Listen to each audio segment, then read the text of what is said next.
করতে হয়।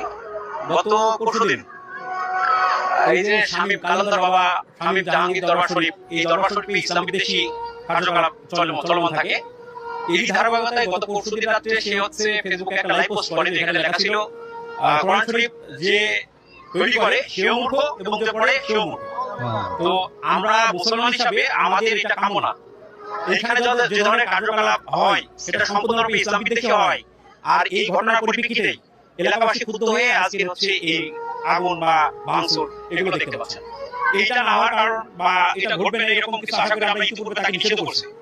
এখানে প্রতিদিন রাত্রেবেলায় মানে সন্ধ্যা 7:30 বা 8টার পর থেকে যে ধরনের কার্যকলাপ হয়, যদি এলাকার মানুষ মানে যার ইসলাম আছে মনে এরকম কোনো মানুষ যদি দেখে তাহলে হচ্ছে সে জুতা পিটা করবে। নিত্য হয় যেটা হচ্ছে যাত্রাপালা চেয়ে খারাপ হয়। এই স্বামী ভাই হচ্ছে যখন নাকি ঘুম থেকে উঠে তাকে বের করার জন্য 3-4 জন মহিলা থাকে, এই হচ্ছে যখন চেয়ারে বসানো হয় তার ওই পা ধোয়ানো বলেন বা হাত ধোয়ানো বলেন